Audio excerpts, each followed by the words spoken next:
अस्सलाम वालेकुम नाज़रीन, प्रोग्राम तारीख़ सां गुफ्तगू ऐं मां तव्हांजो मेज़बान ग़ुलाम नबी मोराई। नाज़रीन, असांजे हिन सीरीज़ जो प्रोग्राम चोथों प्रोग्राम आहे अॼु ऐं असांजो महिमान बि साईं मुबिल्ला शाह साहिबु आहे ऐं असां अॼु अॻिते वधंदासीं। अंग्रेज़नि जॾहिं टेक ओवर कयो सिंध खे या हिंदुस्तान खे, उनखां पोइ जी छा सूरत हाल बीठी, छा हालतूं हुयूं। क़िबला साईं वरी हाणे साईं 1843 ते जीअं असां ॻाल्हि कंदा आयासीं त हुननि खे को ख़ासि मुश्किल कोन आहे सिंध ते कब्ज़े करण, ठीकु आहे न साईं। हुनजी फतेह में आसानी अॻु में ई अहिड़ियूं कंसेशन स्टाल्स ॾींदा रहिया अंग्रेज़नि खे ऐं बाद में हिकिड़े ॾींहं जी लड़ाईअ में हिकिड़ो प्रोफेशनल आर्मी ऐं तंहिंखां पोइ नॉन प्रोफेशनल जे कॾहिं बाबा अॼु तूं अचु सुभाणे 2000 हुन ॾिना, 500 हुन ॾिना, 5000 इहे जेके हफ़्ते खन लाइ फ़ौजी थिया, देरी कोन लॻी हिननि खे डिफीट ॾियण में। एनीवे हाणे अंग्रेज़नि इहो टोटली हाणे हिकिड़ो इहा ज़रूरी आहे असांजे नाज़रीन जे लाइ। हिन वक़्त ताईं जेके मुख़्तलिफ़ रूलर्स थिया हुजनि 1000 साल खां, हिकिड़ो मेडिवियल सिस्टम हुकुमरानी जो हले पियो। हुकुमरान खणी कहिड़ा बि अचनि, पोइ समा हुजनि, सूमरा हुजनि, कलोड़ा हुजनि, टाटपर हुजनि, उन में आम माण्हूअ खे को हक़ु न हुयो। इहो ज़रूरी आहे। There are no rights to anyone. Right to property कोन हो, राइट टू लाइफ कोन हो। हुकुमरान जेको हो उहो रिआया जी खे क़तलु करे छॾे त उन ॾोह न लिखियो वेंदो, हुनजी प्रॉपर्टी ते कब्ज़ो करे ॾोह न लिखियो वेंदो। तमामु ज़ालिम क़िस्म जो समाज हूंदो हो अॼु जे लिहाज़ खां ॾिसजे न। त उन करे बल्कि हिकिड़ो मुहावरो आहे न पुराणो, उहो हलंदो, उहो बि हक़ाइक़ जी अक्कासी थो करे त बादशाह जी दरबार में को जेकॾहिं नाराज़ थी वञे कंहिं ॻाल्हि ते त क़तलु करे छॾींदा। त आम तौर ते मुहावरो आहे न, जान की अमान पाऊं तो अर्ज़ु करूं, त हुननि जी जान हली वेंदी। कंहिं ॻाल्हि ते नाराज़ थींदा, क़तलु कयो। ॿिए जी इंसान जी जान जी बुक़त न को हुननि खे हक़ु हो, बादशाह खे हक़ु हो, मालिक हो, हुननि जी मिल्कियत जो, हुननि जी जान जो। हाणे इहो तब्दील थियो 1843 में। अंग्रेज़ ॿिया कॉलोनियलिस्ट आहे, सभु कुझु आहे, हुननि जो ॿियो कानून। हाणे उहो आहिस्ते आहिस्ते सिंध में उहो इंट्रोड्यूस थिए थो। पहिरियों हुननि सती ऐं स्लेवरी इहे हिते ख़तमु कयो। हुननि खे हक़ु आहे, हिननि खे बि हक़ु आहे, छाजो स्लेव आहिनि, ह्यूमन बींग्स आहिनि। ऐं इहा ॻाल्हि नोट कयो त सिंध में स्लेवरी 1843 में ख़तमु थी। अमेरिका में 1860 ताईं स्लेवरी में लड़ाई लॻी। जेको नॉर्थ ऐं साउथ में जेको स्लेवरी ते लॻी, साउथ वारनि चयो त न, स्लेवरी असां बंदि न कंदासीं। इब्राहिम लिंकन चयो त न, स्लेवरी ख़तमु कंदी। उन ते लड़ाई लॻी 1861, 62, 63। ऐं बल्कि एतिरे क़दुरु जो तॾहिं बि पूरी ख़तमु न थी स्लेवरी। 1960 में जॾहिं जॉन कैनेडी हुयो प्रेसिडेंट, पोइ लिंडन जॉनसन हुयो प्रेसिडेंट, वरी पोइ मार्टिन लूथर हुआ। 1950s ऐं 60s में बि कानून ठहिया त कारनि खे इक्वल राइट्स ॾिना वञनि, न त साॻी स्कूल में न पिया वञी सघनि, साॻी बस में ट्रेवल न पिया करे सघनि। हिते अंग्रेज़नि 1843 में उहो कानून हिते लॻायो। इहा ॻाल्हि बि माण्हू असां ॿाहिरनि खे ॾाढो ख़राबु था चऊं, किन ॻाल्हियुनि में हुआ, पर इहा हिते स्लेवरी अमेरिका खां अॻु में हिते ख़तमु थी। सतीअ जी रस्म बि ख़तमु थी। हाणे ॿियो जो हिननि छा कयो, हिननि सिंध में लीगल सिस्टम ऐं जुडिशियल सिस्टम जेको पहिरियों न हूंदो हो, ए सेंट्रलाइज़्ड लीगल ऐं जुडिशियल सिस्टम हिते ऐं अदालत जो सिस्टम उहो पैदा कयो। ॿियो हिननि सिंध जी इकानमी खे बहितर करण लाइ,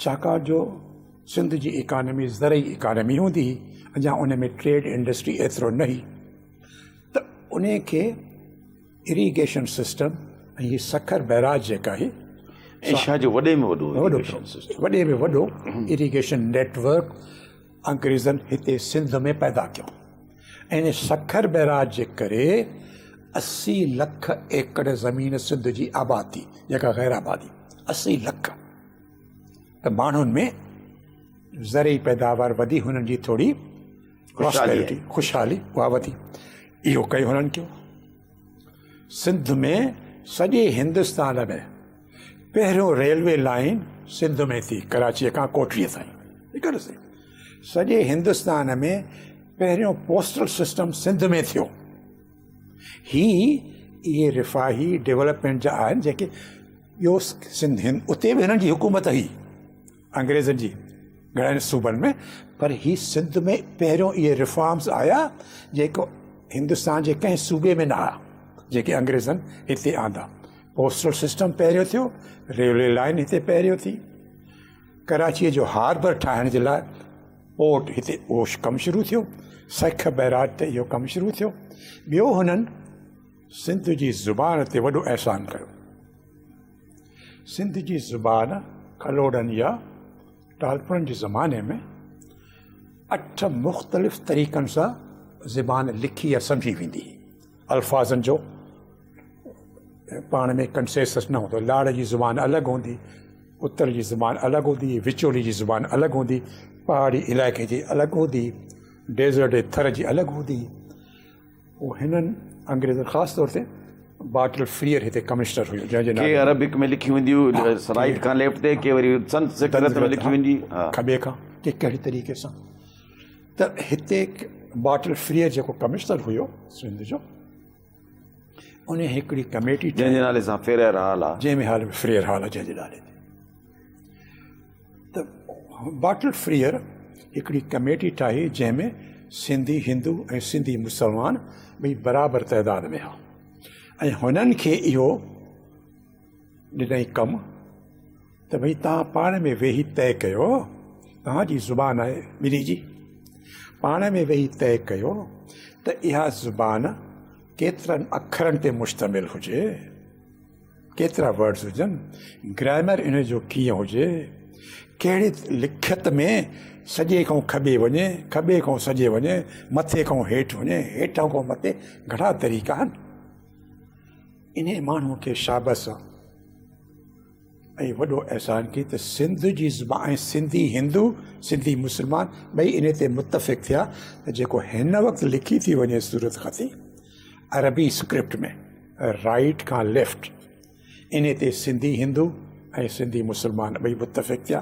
ईअं लिखी वेंदी कुल 52 उन में लेटर्स हूंदा ग्रामर ही हूंदो जॾहिं इहा ॻाल्हि तइ थी ॿिन्ही सिंध जे हिंदू ऐं मुस्लमाननि जे विच में पोइ हिन ऑर्डर पास कयो पोइ इहो कानून थियो त सिंध में जेको बि माण्हू सरकारी नौकरी कंदो बरतानिया हुकूमत जी उनखे हीअ ज़ुबान इन अल्फ़ाबेट सां इन ग्रामर सां इन उर्दू स्क्रिप्ट में सिखणी अरबी स्क्रिप्ट में त सिंधी हिंदू बि अंग्रेज़ बि सिंध इहा अरबी स्क्रिप्ट में सिंधी पढ़ंदा बि हुआ लिखंदा बि हुआ इस्तेमालु बि कंदा हुआ पोइट्री लिटरेचर सिंधियुनि हिंदुनि जो मुस्लमाननि जो इहो थियो इन्हे कठो कयो ॿिन्ही सिंधियुनि खे इहो वॾो कंट्रीब्यूशन आहे अंग्रेज़ जो ख़ासि तौर ते बाटल फ्रीयर जो जंहिं इहा यूनिटी पैदा कई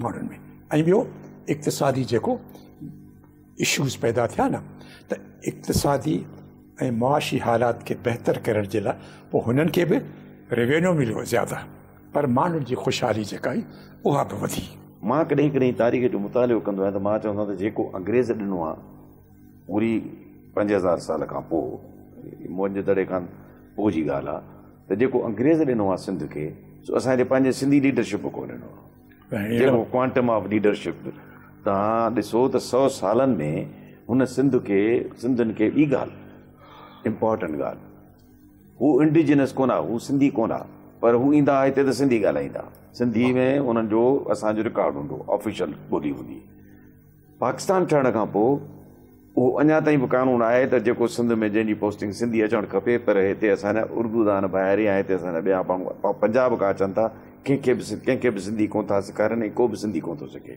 सो इहो बि चमाट आहे असांजे सोसाइटी जे मुंहं ते। बिल्कुलु जॾहिं असां अॻिते हलंदासीं ज़रूरु इहे ॻाल्हियूं बि ईंदियूं। बिल्कुलु इहे लाइव इशूज़ आहिनि। हाणे हिते इहे ॻाल्हियूं ऐं मां इहो अर्ज़ु कयां त ख़ासि तौर ते सिंधी ज़ुबान ते ऐं ॿियो हुननि खे सिंधी मुस्लमान ऐं सिंधी हिंदू हिकु जाइ करे हिकु ॻाल्हि ते कंसेंसस पैदा करणु इहा वॾी अचीवमेंट हुई अंग्रेज़ हुकुमराननि जी। ऐं वरी कंपलसरी ज़ुबान कयूं त पोइ जेके सिंधी हिंदू शाइर आहिनि उहे बि उहे सिंधी लिखी अथऊं जीअं ॿिया लिखनि था पिया। हाणे इहे जेके आहिस्ते आहिस्ते जीअं हुकुमरानी वधंदी वई पंहिंजो सिंध जी, पोइ पाकिस्तान मूवमेंट थी ठहे, हाणे वरी पाकिस्तान क्विटन जा मूवमेंट थी थिए। वरी अचे त हाणे पोइ वरी इहो विच में हाणे 19वीं सदी जो आलमगीर जंग पहिरीं लॻी, वरी उन खां पोइ आज़ादीअ जो मुख़्तलिफ़ तहरीकूं शुरू थी वियूं हिंदुस्तान में। 1885 जे विच में इंडियन कांग्रेस ठही, 1906 में ढाका में ऑल इंडिया मुस्लिम लीग ठही, ऐं पोइ आहिस्ते आहिस्ते त इंडिजिनस माण्हुनि खे हक़ूक़ मिलनि उन्हनि जो स्ट्रगल उहो पंहिंजो शुरू थिए थो पियो। पोइ हाणे ॻाल्हि ते वरी जारी कयूं, पाण बि वठूं वक़्फ़ो। नाज़रीन असां सां गॾु रहिजो, मिलूं था वक़्फ़े खां पोइ।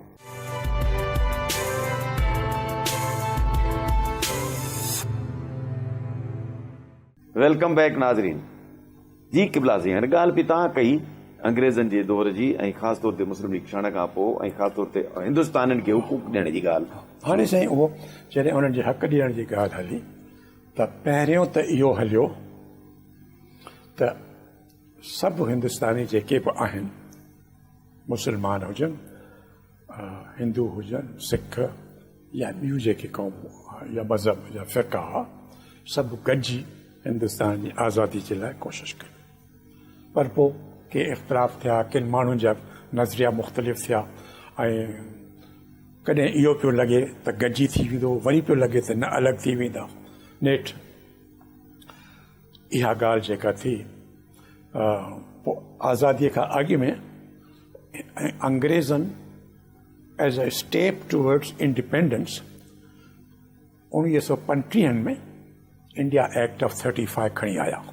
हाणे उहो पहिरियों दफ़ो हो हिंदुस्तान जी तारीख़ में जॾहिं सूबा रिकॉग्नाइज़ कया हुआ त सूबा बि आहिनि। अॻे सूबा या उन्हनि जी असेंबली या उन्हनि जो गवर्नर इहे बाक़ाइदे कॾहिं बि नोटिफाई या कंहिं फॉर्मल शकिल में न हूंदा। हीउ पहिरियों दफ़ो आहे 1935 जे एक्ट में जॾहिं कानूननि इहो तस्लीम कयो वियो।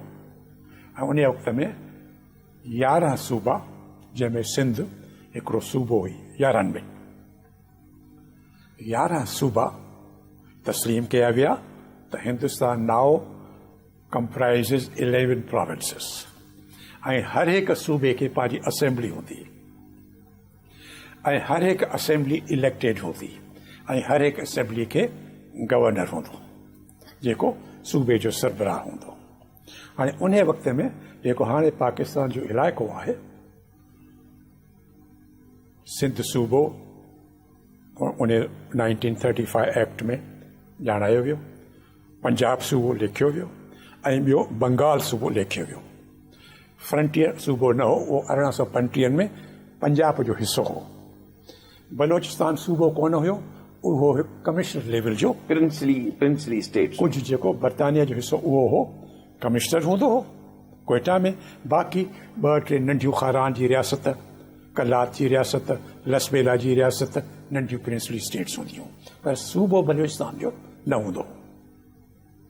हाणे इहो 35 एक्ट जेको आयो, इहो वॾी हैसियत रखे थो। इहो इन लिहाज़ खां बि उहो अहम आहे पाकिस्तान लाइ बि। त पाकिस्तान में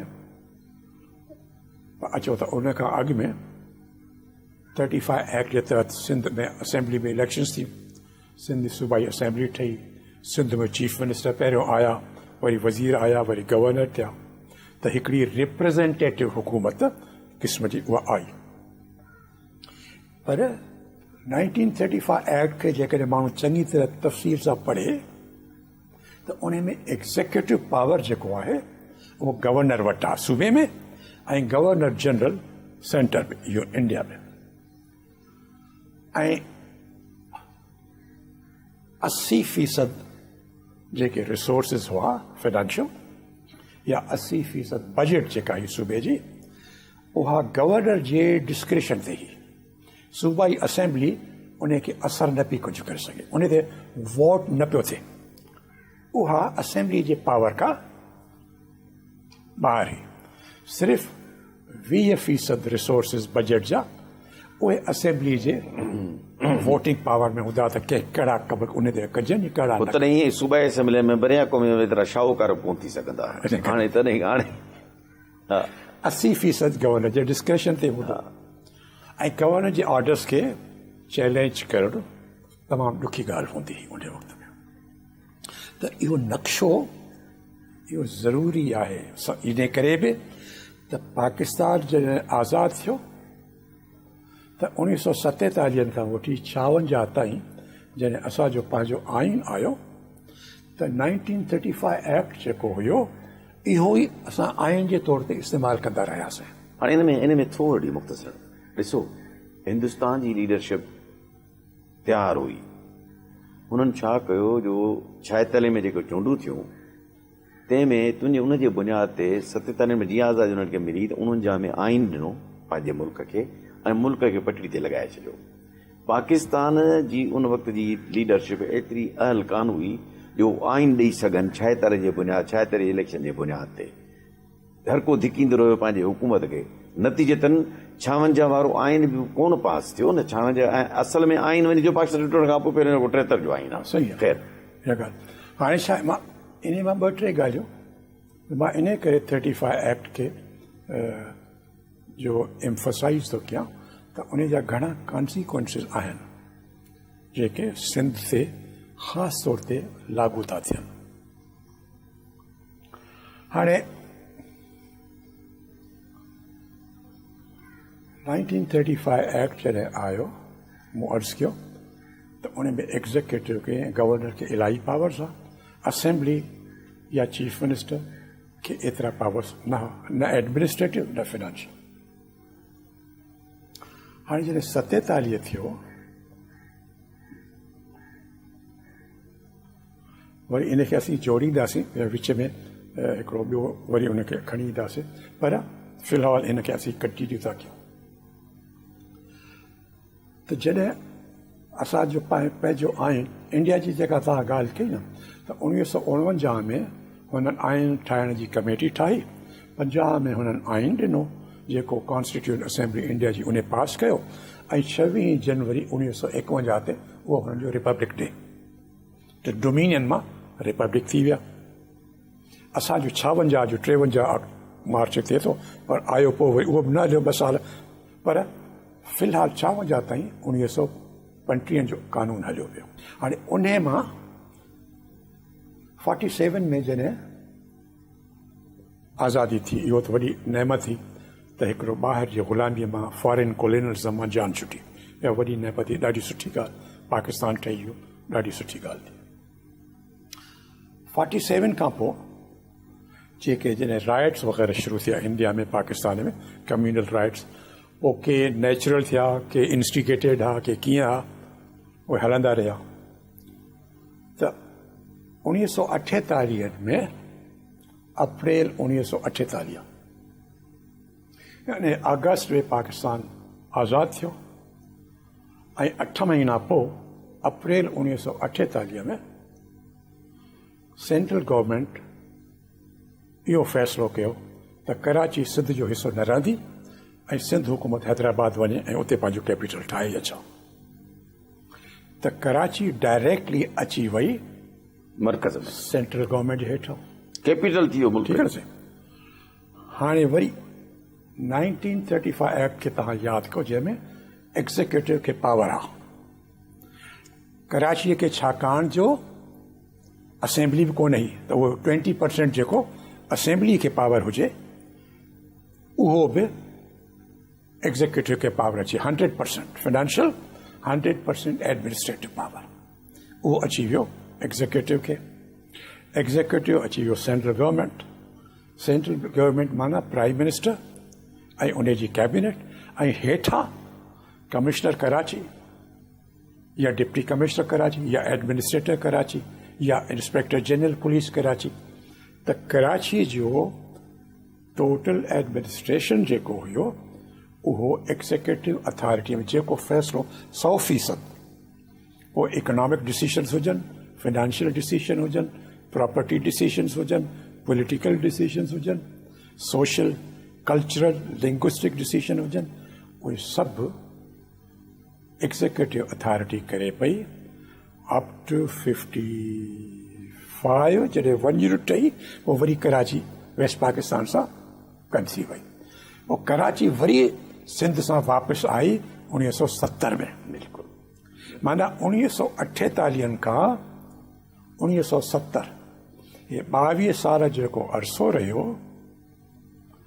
त कराचीअ जो जेको बि इंतिज़ामी, इक़्तिसादी, language, culture, financial appointments, employment, trade, commerce, ये सभु फ़ैसिला सिंध हुकूमत न कया 22 सालनि ताईं, ऐं उन जा पंहिंजा के पोइ नतीजा निकिता।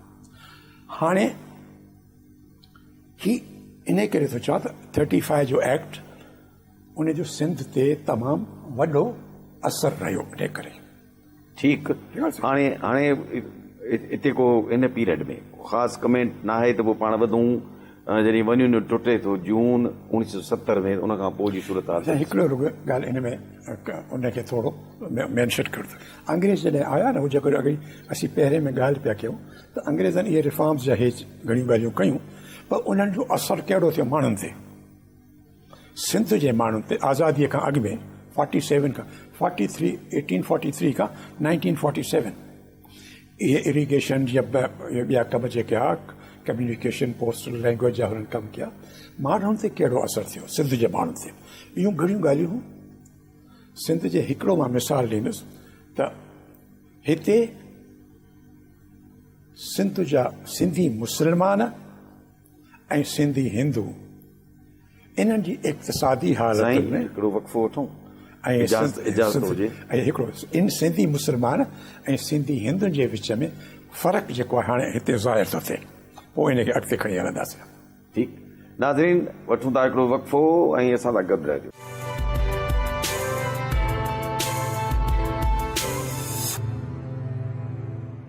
Welcome back. जी साईं। हाणे मूं अर्ज़ु कयो त हीउ जेको 1843 खां 1947 जो अर्सो अंग्रेज़ जो हुकुमरानी जेका सिंध ते कई, उन्हनि डेवलपमेंट जा त घणा कम कया, पर उन जो असरु माण्हुनि ते कहिड़ो थियो, इक़्तिसादी तौर ते, एम्प्लॉयमेंट जे लिहाज़ सां, प्रोफेशन जे लिहाज़ सां, मुआशी तरक़ी, ख़ुशहाली या बदहाली जो कहिड़ो असरु थियो। हाणे छाकाणि जो अंग्रेज़नि जो सॼो सिस्टम जेको हो इन ॿिनि ॻाल्हियुनि खे रीप्लेस कयो। हिकु त मुस्लमान हुकुमरान हूंदा हिंदुस्तान जा, या हिंदुस्तान जा घणा सूबा जेके हा, सिंध बि हुजे मुस्लमान हुकुमरान आहे, टालपुर, उन जी जाइ ते अंग्रेज़ आया। बंगाल में बि साॻी ॻाल्हि हुई, अवध में बि साॻी ॻाल्हि हुई, मैसूर में बि साॻी ॻाल्हि हुई। त इहे जेके हा त मुस्लमान हुकुमराननि खे तब्दील करियो। अंग्रेज़ जॾहिं हुकुमरान आया त हुनखे लोकल सपोर्ट खपे पई हुकुमरानी जे लाइ। को त माण्हू असां सां हुजे न, सभु त असांजे ख़िलाफ़ु नथा थियनि, न हुअणु घुरिजे। त नेचुरल अलायंस पैदा थी वियो त हाणे हे त रूलर्स इहे त हिंदू ऐं अंग्रेज़ जूं पाण में त इहे जेके मुस्लमान इहे हिकु त हुननि की हुकुमरानी खसी वई, उहे हुननि सां अंग्रेज़नि सां हुननि जो निचाउ न कयो, त हिंदुनि जो हुननि सां थोरो कोलेबोरेशन नेचुरल बि लॻो। अंग्रेज़ जेके हा उन्हनि सॼो कमु पंहिंजी ज़ुबान अंग्रेज़ी में कयो। उन खां अॻु में हिंदुस्तान में ज़्यादातर कमु सरकारी या तिजारती फ़ारसी ज़ुबान में थींदो हो। मुस्लमान फ़ारसी में काफ़ी हिंदुनि खे बि ईंदी फ़ारसी। नंढे हूंदे असांखे फारसी पढ़ाइनि।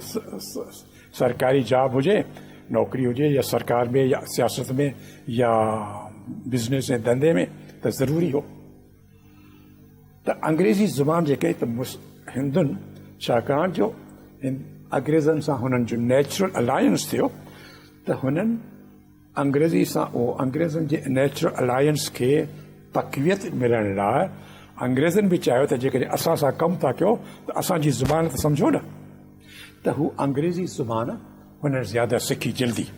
वो सिर्फ़ ज़ुबान नहीं, अंग्रेज़ी ज़ुबान मां हायर एजुकेशन मिली। जेकॾहिं मेडिसिन पढ़नी आहे, डॉक्टरी पढ़नी आहे त उहा अंग्रेज़ी ज़ुबान जे करे पई थिए।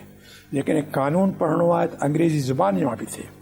जेकॾहिं फाइनेंस ऐं बैंकिंग सिखणी आहे तॾहिं बि अंग्रेज़ी ज़ुबान मां पई थिए। जेकॾहिं ट्रेड ऐं कॉमर्स सिखणो आहे त उहो बि अंग्रेज़ी ज़ुबान मां पियो थिए। सरकारी नौकरियूं खणणियूं आहिनि, अंग्रेज़नि सां कमु करिणो आहे तॾहिं बि अंग्रेज़ी ज़ुबान मां पियो थिए। त हाणे जॾहिं अंग्रेज़ हिंदु इहो पाण में इहो नेचुरल अलायंस थी वियो त अंग्रेज़ी ज़ुबान जे करे जेके अपॉर्चुनिटीज़ निकितियूं उहे जल्दी हुननि ॾे वयूं। सरकारी नौकरियुनि में, वकालत करण में, डॉक्टरी थियण में, बैंकिंग ऐं फाइनेंस थियण में, वापारी रस्ता खोलण में। नतीजो इहो थियो त हाणे सिंध ते था अचूं। हाणे ॿियूं घणियूं ॻाल्हियूं, पर असां कोशिशि था कयूं त उन हिकिड़ो मां मिसाल ॾियां, उन मां इहा ॻाल्हि वधीक साफ़ ज़ाहिर थी वेंदी। जॾहिं 1947 आयो त उन ज़मीन में सभ खां वॾे में वॾी ताक़तवर सर्विस लिखी वेंदी हूंदी ICS, अंग्रेज़नि जी इंपीरियल सिविल सर्विस सॾाई वेंदी। Imperial Indian civil service. पोइ जॾहिं वरी इंडियन, पोइ जॾहिं इंडिया आई त उन्हनि वरी इंडियन, पहिरियों इंपीरियल सिविल सर्विस ही, पोइ थी इंडियन सिविल सर्विस, पोइ वरी अलॻि अलॻि थिया।